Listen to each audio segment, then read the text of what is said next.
같이 읽겠습니다. 이제 바로께서는 명철하고 지혜 있는 사람을 택하여 애굽 땅을 다스리게 하시고 바로께서는 또 이같이 행하사 나라 안에 감독관들을 두어 그 7해 풍년에 애굽 땅의 5분의 1을 거두되 그들로 장차 올 풍년의 모든 곡물을 거두고 그 곡물을 바로의 손에 들려 양식을 위하여 각 성읍에 쌓아두게 하소서. 이와 같이 그 곡물을 이 땅에 저장하여 애굽 땅에 임할 7해 흉년에 대비하시면 땅이 이 흉년으로 말미암아 망하지 아니하리이다. 바로와 그의 모든 신하가 이 일을 좋게 여긴지라. 바로가 그의 신하들에게 이르되 이와 같이 하나님의 영에 감동된 사람을 우리가 어찌 찾을 수 있으려 하고 요셉에게 이르되 하나님이 이 모든 것을 내게 보이셨으니 너와 같이 명철하고 지혜 있는 자가 없도다. 너는 내 집을 다스리라. 내 백성이 다 내 명령에 복종하리니 내가 너보다 높은 것은 내 왕자뿐이니라. 바로가 또 요셉에게 이르되 내가 너를 애굽 온 땅의 총리가 되게 하노라 하고. 아멘. 찬양대에 찬양 있겠습니다.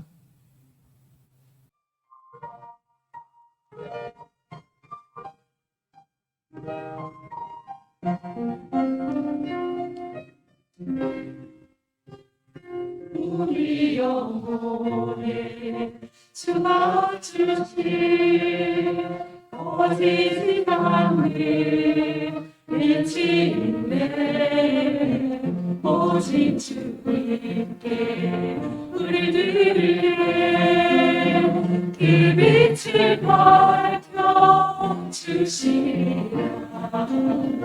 이제로다 소망이 없는 모든 세상에 나아가라.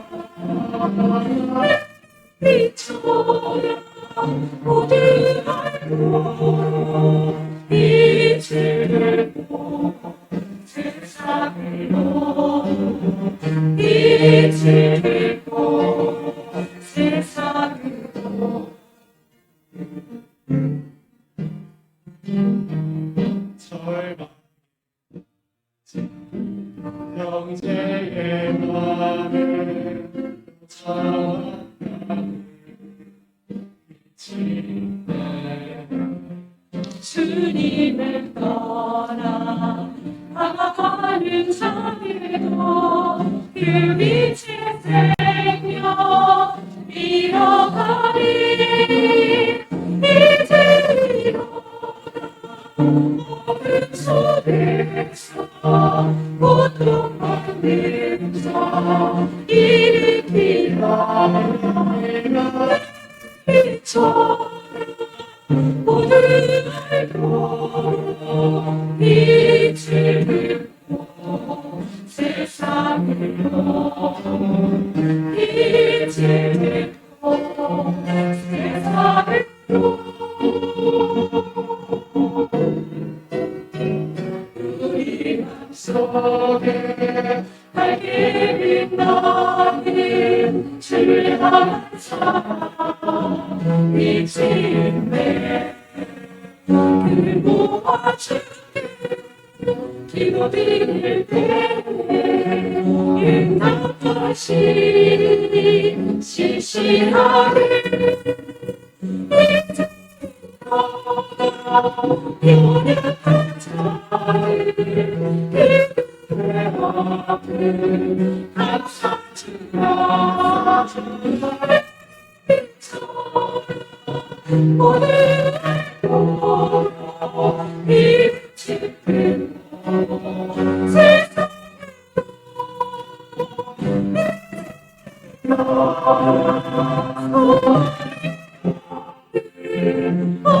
세상에 나아가라.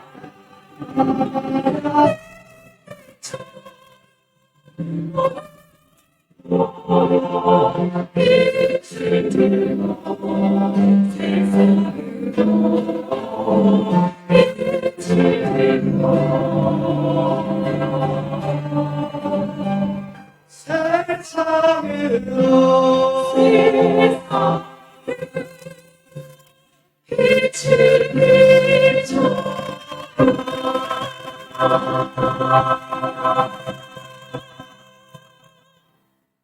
아멘.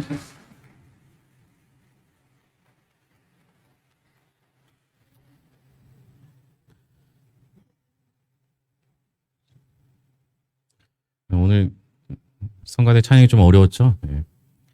특별 출연, 찬조 출연을 하셨습니다. 우리 한 권사님, 한지영 권사님 반주해 주셨고요. 우리 전사님이 또 찬양을 해주셔서 더 풍성해진 것 같습니다. 아는 사람만 아는 거죠. 명절 잘 보내셨죠? 제가 목회를 하면서 느끼는 것 중에 하나가 부족함이라는 겁니다. 그러니까 제가 이제 최근에 그 동네 교회 이야기 시리즈를 책을 4권을 사서 이제 보기 시작했는데요. 4권 모두 다 이제 개척에 관련된 얘기가 적혀 있어요. 그래서 제가 페이스북에 올리면서 오해하지 마시라고, 저 개척할 마음 전혀 없다고 이렇게 올렸는데요. 그분들이 이제 동일하게 얘기하는 것 중에 하나가 부족함이라는 거예요. 잘할 줄 알았는데, 내가 개척하면 금방 부흥할 것 같고 금방 잘 될 걸 알았는데 막상 목회를 개척을 하고 담임 목회를 시작해 보니까 부족하구나. 그래서 하나님을 더 의지하게 하시는구나, 이런 고백들을 하는 걸 보았습니다. 제가 남성교회 연합회 설교할 때도 부족함에 관한 이야기를 했었고요. 지난주에도 이제 부족함에 관한 이야기를 했습니다. 그런데 오늘은 그 부족함이 우리를 사명으로 이끈다라는 사실을 좀 함께 나눴으면 좋겠습니다. 내가 부족했기 때문에, 사실은 내가 아팠기 때문에, 내가 힘들었기 때문에 하나님께서 나를 이끄신다라는 것이 있는 거죠. 그 사명의 길로 여러분들 이끄실 때 그 사명에 순종했으면 좋겠습니다. 역사에 기억되는 탁월한 명연설이 몇 가지가 있습니다. 마틴 루터킹 주니어 목사의 나는 꿈이 있습니다 라는 연설이 그랬고요. 버락 오바마 대통령의 우리는 할 수 있습니다 라는 연설, 스티븐 잡스가 스탠퍼드 대학 졸업식에서 했던 연설이 바로 그러합니다. 그런데 이런 것들을 다 제쳐두고라도 가장 유명하고 가장 오랫동안 회자됐던 연설이 하나 있는데, 그것은 영국에서 해로우 고등학교 졸업식 때 했던 윈스턴 처칠의 연설이었습니다. 이 시기는 세계 2차 세계대전 중에 있을 때였습니다. 그러니 젊은이들이 고등학교를 졸업하고 대학을 가든 취직을 하든 그들에게는 꿈과 희망이 없는 절망의 시대가 앞에 있는 상황이었죠. 그러니 그들 앞에 가서 그들이 어떤 꿈을 꼭 꾸게 할 거고 어떤 비전을 갖게 할 것인지에 대해서 전 세계의 이목이 쏠리게 됩니다. 그리고 그곳에서 윈스턴 처칠은 아주 유명한 명연설을 하게 되죠. 단에 올라간 처칠은 잠시 숨을 고른 뒤에 진중하게 이야기를 시작합니다. 젊은이들이여, 절대로 포기하지 마라. 절대로 포기하지 마라. 절대로 포기하지 마라. 이렇게 말한 후에 손가락으로 V를 그리고 내려오게 됩니다. 그것이 그의 연설의 전부였습니다. 그러나 이 짧은 연설은 어떤 연설보다 깊게 전 세계 젊은이들의 가슴에 각인됐습니다. 절대로 포기하지 않겠다라는 불굴의 정신이 2차 세계대전을 마무리 짓게 하는 원동력이 되었던 것입니다. 제가 여기서 말하고자 하는 것은 연설의 내용이 아닙니다. 연설을 한 처칠의 삶이었습니다. 그는 역사 속에서 가장 영향력 있는 연설을 한 처칠은 어릴 적에 극심한 말 더듬이로 자랐습니다. 그는 말 더듬는 것을 해결하기 위해서 수많은 노력을 했고 마침내 그것을 극복했습니다. 탁월한 연설가가 되어 사람의 마음을 움직이는 리더가 됐습니다. 사실 말을 더듬었기 때문에 그렇게 짧은 연설을 할 수 있었고 오히려 그 짧은 연설이 반세기 이상 사람들의 기억 속에 남아 있었던 것입니다. 부족함은 사명감을 키우는 인큐베이터와 같습니다. 처칠이 부족하지 않았다면 노력하지 않았을 겁니다. 그랬다면 실수하지 않고 아주 유려하게 말할 수는 있었을지 몰라도 그저 말 잘하는 평범한 사람으로 머물렀을 것입니다. 성경에서 말 더듬는 것 때문에, 말 때문에 두렵고 떨려했던 인물은 모세입니다. 하나님의 끈질긴 설득에도 불구하고 그를 끝까지 망설이게 했던 것은 자기가 말을 잘 못한다라는 이유 때문이었습니다. 그러나 말을 잘 못하는 그 이유 때문에 모세 자신에게는 문제가 될지는 모르지만 하나님께는 아무런 문제가 되지 않았습니다. 하나님 자신이 말씀하시는 하나님이시기 때문에 그렇습니다. 프란시스 셰퍼의 말처럼 하나님은 늘 거기에 계시고 항상 말씀하시는 분이기 때문입니다. 모세는 말 잘 못하는 그 단점 하나 때문에 오히려 아론이라는 말 잘하는 동역자를 얻을 수 있었습니다. 하나님 우리의 약점과 부족함을 메우기 위해 우리가 만날 수 없는 사람을 만나게 하시고 우리가 얻을 수 없는 걸 얻게 하시고 우리가 볼 수 없는 것을 보게 하십니다. 부족함은 오히려 하나님의 선물을 담는 바구니와 같아요. 아픔은 사명감을 키웁니다. 우리의 부족함과 아픔이 우리의 사명이 될 것입니다. 우리의 부족함의 사명이 담긴다면 하나님은 우리를 놀랍게 사용하실 겁니다. 많은 가정을 치료하는 치유 상담사들을 보면요. 그들에겐 공통점이 하나 있어요. 대부분 어렸을 적에 엮이는 가정에서 태어나서 아픔을 경험했던 사람들입니다.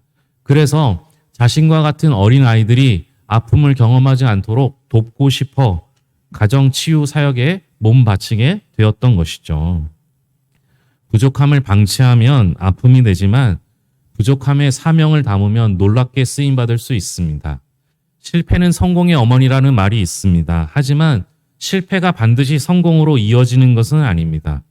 실패의 경험이 성공을 위해 중요한 교훈이 될 수는 있지만 실패와 성공은 아무런 함수 관계가 없습니다. 하지만 실패 자체가 주는 유익은 반드시 있습니다. 실패는 버려야 할 과거의 아픈 추억이 아닙니다. 실패가 성공으로 바뀌지 않아도 실패 그 자체의 경험이 인생에 주는 유익이 있습니다. 부족함이 사명의 밑거름이 된 인물로 대표적인 사람이 요셉이라고 생각합니다.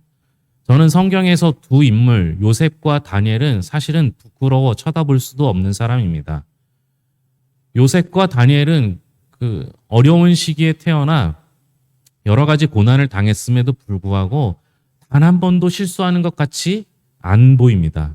물론 저는 굳이 요셉에게서 실수를 찾고자 노력해서 두 가지 정도를 언급할 수는 있겠지만 그것도 우리가 일반적으로 말하는 실수라고 보기 어렵습니다. 제가 요셉의 이야기를 보면서 부끄러워하면서 간과했던 것이 하나가 있는데 요셉은 참 어려운 어린 시절을 겪었다라는 것입니다. 요셉이 태어난 지 얼마 안 돼서 자기의 동생이 태어나면서 어머니가 죽게 됩니다. 일찍 어린 시절에 어머니를 여의게 된 것이죠. 자라면서 형제들의 미움과 시기와 질투를 받게 됩니다. 자신을 도와줄 수 있는 사람은 딱 둘 유의하죠. 아버지였던 야곱과 동생인 베냐민입니다. 그런데 요셉의 형제들을 보면 요셉과 베냐민은 밑에서 뒤에서 거의 끝입니다. 그러니 둘이 똘똘 힘을 합친다 할지라도 나머지 형들의 힘을 당할 재간이 없는 것이죠. 결국 도와줄 분은 아버지 야곱이었는데요. 야곱은 오히려 편애로 인해서 형제들의 시기와 질투를 더 받게 합니다. 후에 조금 자란 후에는 형제들에 의해서 팔려가는 인신매매를 경험하게 됩니다. 나중에 팔려간 요셉은 노예로서 보디발의 집에 노예로 들어가게 됩니다. 자유가 박탈당하게 되죠. 그곳에서 신의를 얻고 가정 총무까지 되었지만 보디발의 아내의 거짓말로 억울한 누명을 쓰고 감옥에 들어가 죄수가 됩니다. 완전한 자유의 박탈이죠. 그러나 그의 성실함으로 보디발의 집에서 그렇던 것처럼 감옥 안에서도 감옥의 재반 사부 업무를 맡는 책임자가 됩니다. 요셉은 감옥에서 두 사람을 만납니다. 한 사람은 술 맡은 관원장이고 또 한 사람은 떡 맡은 관원장입니다. 요셉은 그들의 꿈을 해석해 주면서 그곳에서 그들과 깊은 관계를 맺습니다. 나중에 술 맡은 관원장은 복직되고 떡 맡은 관원장은 사형당하면서 이야기는 끝나는 듯합니다. 요셉은 평생 감옥에서 부족함 투성이로 인생을 마감할 수도 있었던 것입니다. 하지만 하나님께서는 요셉의 모든 부족함의 경험을 사용하시기로 결정하셨습니다. 그리고 바로의 꿈에 나타나셔서 앞으로 애굽에서 일어날 흉년과 풍년에 대한 징조를 보여주시고 요셉을 통해 그 꿈을 해석하게 해주십니다. 요셉은 바로 앞에 서서 하나님이 주신 은사를 발휘하여 바로의 꿈을 멋지게 해석합니다. 그리고 총리 대신이라는 일반인이 받을 수 없는 직책을 받게 됩니다. 하지만 여러분, 그 길이 정말 쉬웠을까요? 요즘 같으면 저보고 장관이나 대통령 하라면 못할 것 같아요. 여러분, 애굽의 그 큰 나라의 총리 대신이 된다는 건 영광스러운 자리일지 모르지만 그러나 쉬운 자리는 아닙니다. 군대 장관인 보디발의 아무리 꿈을 잘 해석한다 할지라도 애굽이라는 대국을 경영하는 것은 전혀 다른 차원의 문제입니다. 그런데 요셉에게 그 직책이 맡겨졌습니다. 수많은 사람들이 굶어 죽을 위기에 있는데 그것을 대안을 제시하고 그것을 해결해야 되는 일이 있었습니다. 과연 가능한 일일까요? 놀랍게도 하나님께서는 요셉의 부족했던 경험을 사용하셨다라는 사실을 잊어서는 안 됩니다. 요셉은 이미 총리 대신의 수업을 알뜰하게 받았습니다. 군대 장관인 보디발의 집에서 노예로 있으면서 가정총무가 되어 애굽의 국방부의 모든 시스템과 경영 방법을 배웠습니다. 그리고 감옥에 와서는 당시에 내무부 장관에 해당되는 떡 맡은 관원장을 통해서 애굽의 살림에 대한 이야기를 듣고 배웠습니다. 외무부에 해당하는 술 맡은 관원장을 통해서 애굽이 상대하는 이웃 나라들과의 외교에 대해 치밀하게 배웠습니다. 요셉은 노예와 제수로 있으면서 국방, 내무, 외무에 대한 모든 것을 섭렵할 수 있는 최고의 과외 수업을 하나님께로부터 받은 것입니다. 여러분, 우리가 부족한 건요, 하나님께 최고의 과외 수업을 받는 시간입니다. 절대로 신세 한탄이나 하고 있을 시간이 아닙니다. 그곳에서 성실하게 최선을 다해야 합니다. 여러분, 요셉의 경우에는요, 만약 감옥에 갇히면서 보디발의 아내를 원망하고 있었다면, 그래서 모든 걸 포기하고 그저 낭망하고 절망하고 있었더라면 감옥지기 역할을, 감옥의 업무를 맡을 수 없었겠죠. 감옥의 업무를 맡지 않았다라면 술 맡은 관원장과 떡 맡은 관원장을 만나고 그들의 이야기를 듣고 나눌 수도 없었을 것입니다. 그는 원망과 불평 대신 자신이 있는 그 위치에서 최선을 다해 성실하게 이행했습니다. 그래서 총리 대신이 되었을 때 그의 모든 순간이 빛을 발하게 된 것입니다. 우리는 하나님이 비싼 값을 지불하고 시키시는 과외 수업에 성실히 임해야 할 것입니다. 주인공이 대본에 있는 것이 외우기 어렵고 말하기 힘들다고 해서 주인공이었던 배우가 자신의 마음대로 각색하거나 빼버린다면 주인공의 자리에서 잘리거나 아니면 그 드라마가 조기종영하게 될 것입니다. 하나님은 우리 인생 가운데 쓰고 계시는 요셉 이야기와 같은 그 이야기에 우리를 주인공으로 삼고 계십니다. 우리가 힘들다고 그 드라마를 각색하거나 중요한 역할을 빼버리지 않고 성실하게 임한다면 요셉의 이야기는 요셉 한 사람의 영웅담으로 끝나지 않고 우리 이야기가 될 것입니다. 물을 길어나르는 항아리가 있었습니다. 항아리 두 개를 지게에 지고 멀리 물을 떠나르던 그 주인이 있었습니다. 오고 가는 길에 주인은 이런저런 재미난 이야기를 항아리에게 들려줍니다. 그런데 어느 날 항아리의 몸에 이상을 느끼게 됩니다. 허리춤에 찌르는 듯한 통증이 있더니 왼쪽에 금이 가고 말았습니다. 주인이 열심히 물을 길어 항아리에 넘치게 담아도 집에 돌아와 보면 절반도 남아있지 않았습니다. 그래도 주인은 아무렇지도 않은 듯 그 항아리를 계속 사용했습니다. 항아리에서 새어나가는 것 때문에 물을 가득 담아도 집에 돌아오면 절반도 남아있지 않게 되었습니다. 또 한쪽이 물이 너무 많이 빠져서 양쪽의 균형을 맞추지 못해서 주인은 뒤뚱뒤뚱하고 오가야 했습니다. 그런데 주인의 얼굴에서는 불만이나 원망의 표정을 찾을 수 없었습니다. 어느 늦은 봄 주인과 함께 물을 기르려고 가는 길에 그 깨진 항아리가 주인에게 부탁합니다. 주인님, 이제 저를 버리세요. 저는 깨진 항아리라서 힘들게 담은 물이 다 새어나가 버리니 아무 쓸모가 없잖아요. 그때 주인은 길가에 피어있는 꽃을 가리키며 이렇게 말합니다. 이 꽃길이 보이니? 이 꽃길이 너의 작품이란다. 저의 작품이라뇨? 무슨 뜻인가요? 너의 깨진 허리춤에서 흘러나오는 물은 새어나가는 것이 아니라 꽃길에 물을 준 것이다. 너의 몸에 상처가 나던 그날 내가 길에 꽃씨를 심어 두었단다. 돌아오는 길에 내가 날마다 물을 주지 않았다면 오늘 이렇게 아름다운 꽃길을 걷지 못했을 거야. 때로는 우리의 눈물, 우리의 상처, 우리의 아픔이 또 때로는 내가 남들보다 더 많이 흘리는 땀방울이 꽃길을 만들고 있는지도 모릅니다. 아니, 분명히 꽃길을 만들고 있을 것입니다. 우리 몸에 상처가 생기는 날, 하나님께서는 우리 인생길에 꽃씨를 곱게 뿌리고 계시는지도 모릅니다.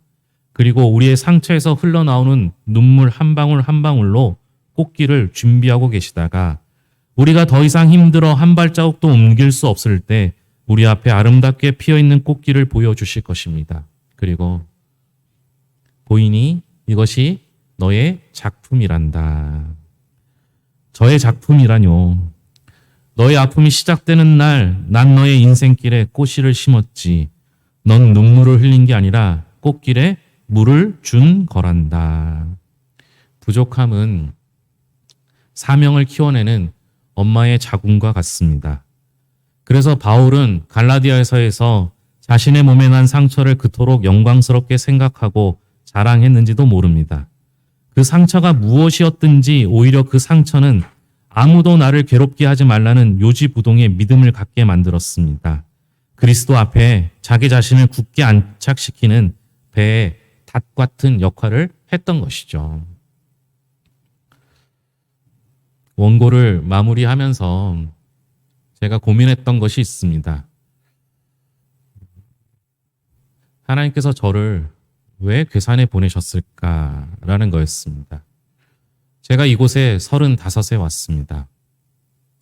제 전임 첫 사역지는 괴산도 아니고 충북도 아니고 서울이었습니다. 첫 사역지에서 많은 상처를 받았습니다. 그리고 7개월 만에 사임하고 또 청담동에 있는 이력서에서도 적지 않을 3개월 동안의 전임 사역이 이어지고 결국 모든 걸 포기하고 고향이 속해 있었던 충북 청주에 있는 옥산교회로 오게 됩니다.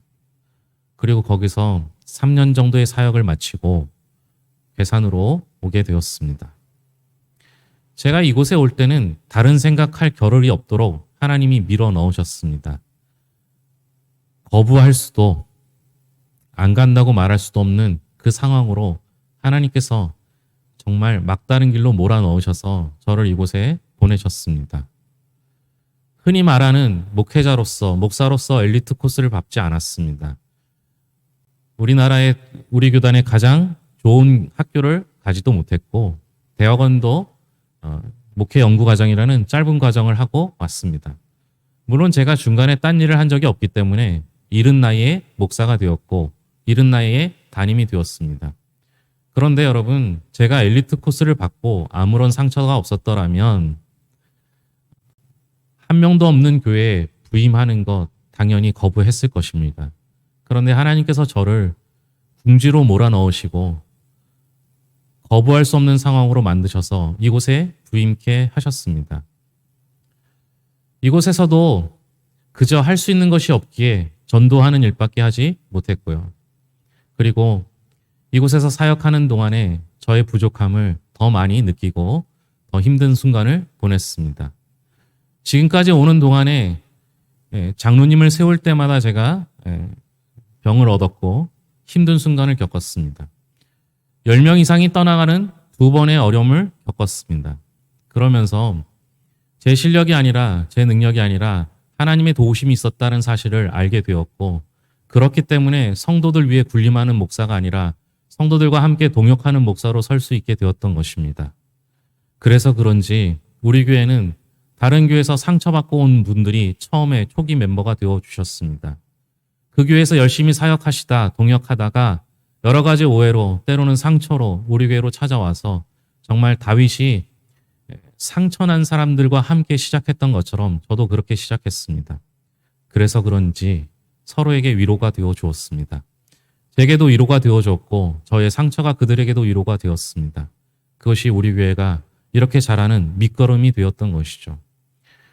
한 겨울에 교회에 온풍기를 돌리려면 기름을 넣어야 하는데 기름 넣는 돈이 없어서 눈물을 흘리며 제 생활비에서 빼서 헌금을 하고 그것으로 기름을 넣고 정말 눈물을 흘리며 기름 넣고 온풍기를 돌렸던 해가 있었습니다. 얼마나 추운지, 왜 그 해는 그렇게 더 추웠는지. 그래서 제가 지금도 우리 교회가 자꾸 어려운 교회를 품는 일들을 하고 있습니다. 어려운 교회만 가면 어떻게든 주머니에 있는 걸 털어주고 성도들에게, 장로님들에게 허락받아서 도와주고 싶은 마음이 얼마나 간절한지 모릅니다. 그래서 그런지 우리가 어떤 때는 쌀이 부족해서 힘들 때가 있었는데, 그래서 그런지 괴산 지역에 쌀 없어서 굶는 사람은 없어야겠다라는 생각을 하게 되었고, 그것으로 인해 나눔을 시작하게 되었습니다.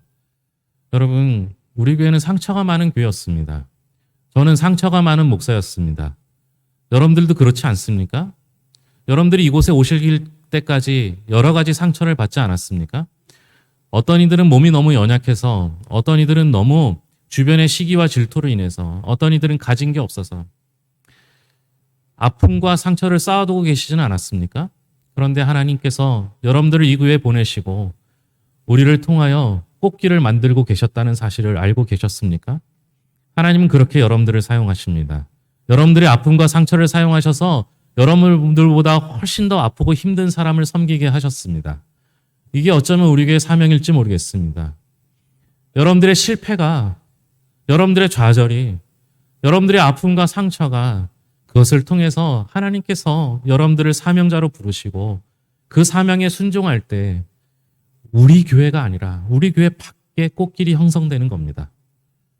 그것이 우리에게 주신 사명이라면 그 꽃길을 보며 만족할 수 있어야 하지 않겠습니까? 요셉이 과연 사명자로 하나님의 부르심에 합당하게 했느냐라는 것을 묻는다면 요셉이 했던 마지막 말들을 기억하시면 될 것 같습니다. 형제들을 앞에 놓고 당신들은 나를 해하려 하였으나 하나님께서는 그것을 선으로 바꾸셔서 오늘날 만민을 구원하게 하셨다라고 말합니다. 여기서 저는 만민의 마음이 닿았습니다. 여기서 말하는 만민은 무엇입니까? 만 명입니까? 그렇지 않아요. 모든 사람을 뜻합니다. 내 상처, 내 아픔, 우리 교회의 어려움, 죽어가던 교회가 다시 살아났던 그 경험을 통해서 하나님께서 모든 사람을 섬기게 하시는 겁니다. 우리 때문에, 우리 교회 아픔 때문에 똑같은 아픔을 겪는 교회는, 똑같은 아픔을 겪는 사람은 없어야 하지 않겠습니까? 하나님께서 또 어딘가에 꽃길을 만들고 계실지 모릅니다. 또 얼마나 많은 눈물을 흘리게 하실지 모릅니다. 또 얼마나 많은 땀을 흘리게 하실지 모릅니다. 또 얼마나 많은 아픔을 겪어야 할지 모릅니다. 제가 은퇴할 때까지 22년이 남았습니다. 목회하면서 얼만큼 더 많은 눈물을 흘려야 할지, 얼마나 더 힘든 길을 가야 할지 모르겠지만, 그러나 하나님께서 지금까지 사용하셨던 것처럼 그 눈물과 아픔을 사용하셔서 꽃 피우게 하실 줄로 믿습니다. 먼저 우리 성도들이 꽃 피웠으면 좋겠습니다. 제가 겪었던 힘든 일들을 우리 성도님들은 겪지 않았으면 좋겠습니다. 그럼에도 불구하고 아픔이 있다면 하나님께서 또 여러분들을 사명자로 부르셔서 또 다른 길을 예비하실 것입니다. 그 길 함께 걷기를 소망합니다. 기도하겠습니다. 하나님 감사합니다. 이렇게 부족합니다. 이렇게 연약합니다. 잘하는 것 아무것도 없습니다. 다른 교회 목사님과 비교해도 못하는 것 투성입니다. 그런데도 하나님께서 저를 사용하셔서 성도들을 위로하게 하시는 은혜에 감사합니다. 어려운 시간을 지냈습니다. 아직도 모든 것이 해결된 것도 아닙니다.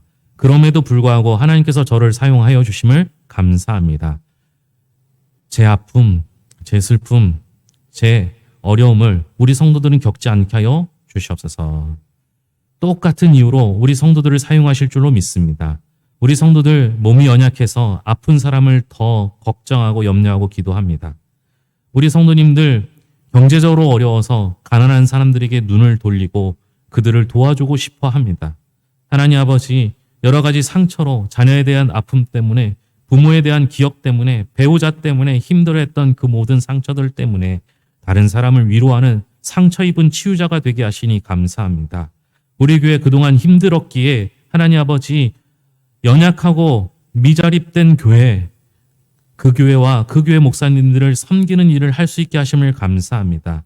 우리 교회 아픔 잊지 않게 하시고 그 경험을 통하여 어렵고 힘든 교회를 돕는 이들이 되게 하여 주시옵소서.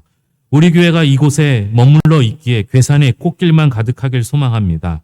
우리가 뿌린 눈물과 땀방울이 이 지역의 꽃길로 형성되어 하나님 아버지 행복한 도시를, 행복한 괴산을 만들 수 있도록 인도하여 주시옵소서. 그곳에 우리는 하나의 미랄이 되게 하여 주시옵소서. 모든 것을 예수님의 이름으로 기도합니다. 아멘.